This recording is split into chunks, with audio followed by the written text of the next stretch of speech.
Result. Result? Ris.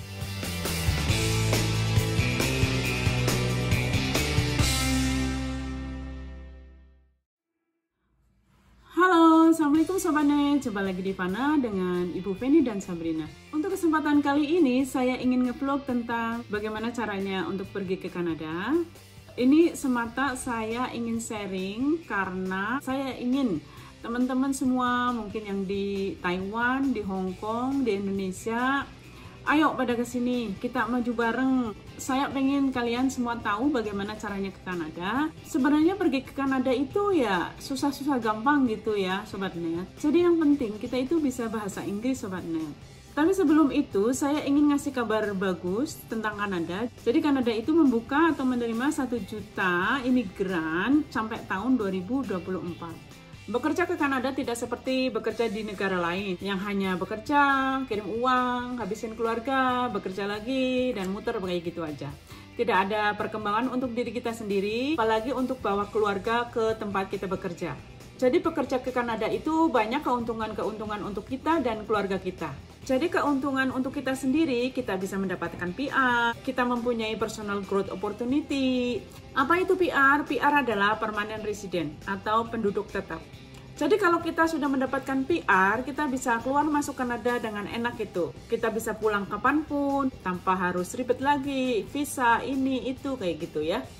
Dan kalau sudah mendapatkan PR, kita mempunyai hak yang sama seperti citizen Kanada. Kecuali satu, kita tidak bisa melakukan vote atau election. Kita mempunyai personal growth opportunity, jadi kita bisa sekolah, kita bisa bekerja sesuai dengan keinginan kita, sesuai dengan kemauan kita. Jadi kita bisa berkembang, tidak selamanya kita menjadi caregiver terus atau neni terus.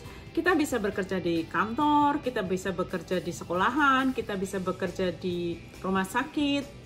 Banyak sesuai dengan kemampuan kita. Di samping keuntungan untuk diri kita sendiri, ada keuntungan untuk keluarga kita. Kita bisa bawa keluarga kita bisa PR sama seperti kita, anak bisa sekolah, suami atau istri bisa kerja. Untuk sekolah anak di sini dari SD sampai SMA itu bisa gratis Sobat Net. Tapi untuk kuliah bayar sendiri, kita bisa funding sama pemerintah. Jadi kalau selesai kuliah, si anak bisa bekerja dan membayar utang waktu kuliah itu. Yang jauh lebih bagus lagi adalah kita bisa mempunyai masa depan untuk anak kita. Pendidikannya itu bagus di Kanada Sobat Net. Jadi menurut Daily Health News, Kanada itu masuk nomor 3 di tahun 2020 Best Country in the World for Education. Pendidikan yang terbaik di dunia itu Amerika pertama, nomor 2 United Kingdom, nomor 3 itu Kanada di tahun 2020, nomor 4 itu Jerman. Tapi di tahun 2021 Jerman jadi nomor 3 dan Kanada jadi nomor 4. Itu untuk masa depan anak kita Sobat Net. Jadi Sobat Net, ambil kesempatan ini mumpung Kanada membuka 1 juta imigran sampai tahun 2024.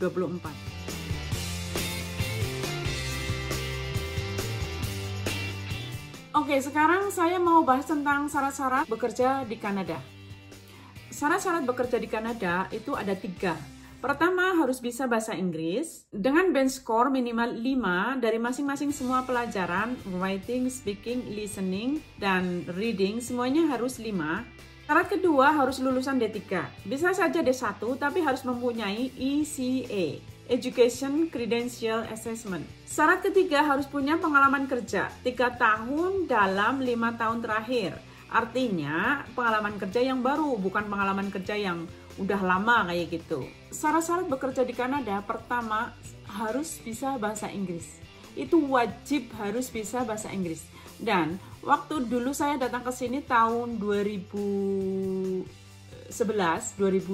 itu bahasa Inggris itu masih level 4. Jadi Kanada punya ketentuan bahasa Inggris level 4. Tapi akhir-akhir ini, nggak tahu mulai tahun berapa gitu, Kanada itu Inggrisnya itu harus mempunyai skor 5. Jadi pertama harus bisa bahasa Inggris, kalian bisa ambil kursus conversation.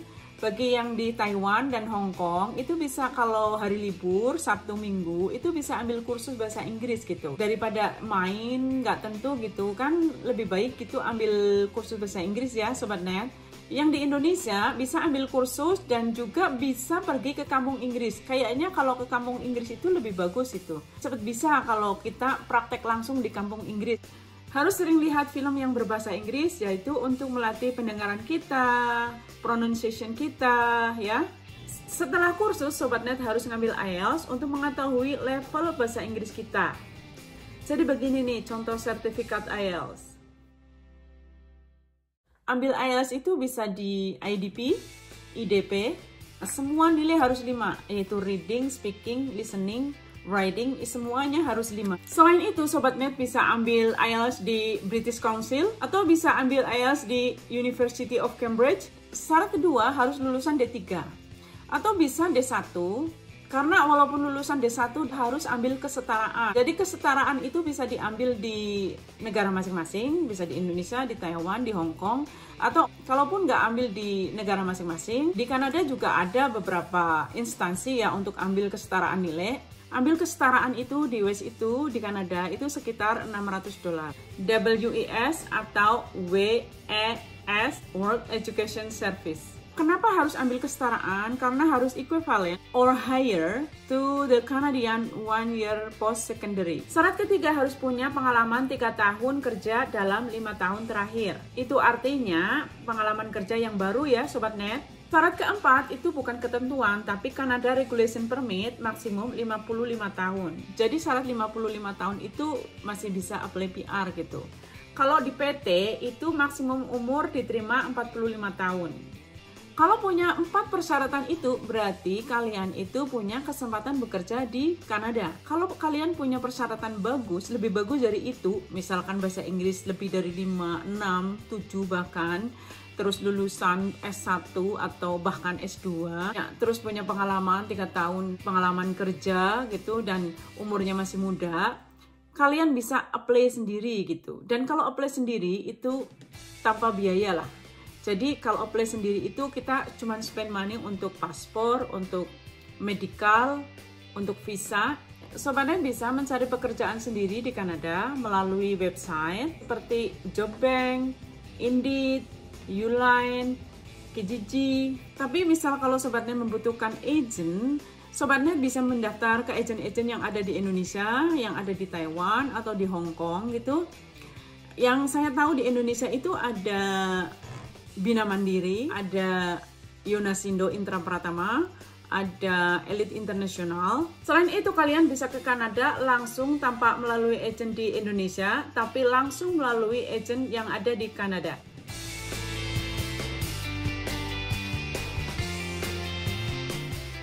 Oke, sekarang saya mau spesifik membahas tentang caranya ke Kanada tanpa melalui PT di Indonesia, di Hong Kong, ataupun di Taiwan. Jadi biaya bisa lebih murah sepertiga dari biaya yang Sobat Net keluarkan di Indonesia. Jadi sekarang saya akan membahas tentang Preferred Personal Canada Inns. Preferred Personal Canada Inn adalah agen penyalur tenaga kerja yang ada di Kanada tapi khusus caregiver. Jadi Sobat Net akan dipekerjakan as a caregiver, tapi bisa jadi nanny spesifik untuk ngurus anak. Pertama, Sobat Net bisa buka Google, cari Preferred Personal Canada Inns. Terus email ke mereka kalau Sobat Net berminat ingin apply job. Jadi nanti Sobat Net akan di-email oleh Preferred Personal Canada Inn. Nanti Sobat Net akan disuruh ngisi form dan disuruh bayar sekitar $600 untuk biaya mencari employer. Misal Sobat Net itu punya teman di sini yang sudah mencarikan employer atau punya saudara di sini yang bisa mencarikan employer, itu namanya calling visa. Jadi, Sobat Net tidak dikenakan biaya $600. Setelah Sobat Net mendapatkan formulir, yaitu ada 9 halaman, cantumkan kontak information, nama, alamat, email, dan nomor telepon, sertakan resume dan reference letter dari employer sebelumnya, dan juga sertakan fotokopi paspor, fotokopi ijazah, dan fotokopi IELTS, dan juga kirimkan supporting dokumen seperti SIM, kursusan is an asset, dan juga kirimkan uang pendaftaran melalui Airmeet. Preferred Personal Canada Inn tidak menerima pembayaran melalui Western Union. Dan jangan lupa ditandatangani ya Sobat Net, lalu di-scan dan di-email ke Preferred Personal Canada Inn. Setelah itu Sobat Net kasih tahu Preferred Personal Canada Inn melalui nomor telepon di bawah ini atau email gitu. beritahu bahwa SobatNet sudah mengirimkan dokumen dan pembayaran. Setelah itu, SobatNet kasih tahu Preferred Personal Canada-In kalau SobatNet sudah mengirimkan pembayaran sebesar $600. Dan jangan lupa untuk beritahu mereka passwordnya pastinya, biar mereka bisa menerima pembayaran. Atau bisa di-fax-kan mereka melalui nomor di bawah ini. Agent akan mengabarkan pada SobatNet dan email kalau SobatNet mendapatkan job offer atau LMIA. Setelah dapat employer, nanti disuruh membayar $3.200. Dan terakhir disuruh membayar $900 saat paspor rilis. Lama proses sekitar setengah tahun atau 1 tahun. Sebelum mendaftar ke agent, pastikan SobatNet sudah memenuhi syarat-syarat yang ditentukan oleh Preferred Personal Canada-In. Syarat-syarat diterima oleh agent sama dengan syarat-syarat yang udah saya sampaikan tadi, yaitu harus bisa bahasa Inggris, minimal skor 5, kedua minimal lulusan D3 yang setara dengan Canadian Post Secondary, atau bisa lulusan D1 tapi harus ambil ECA.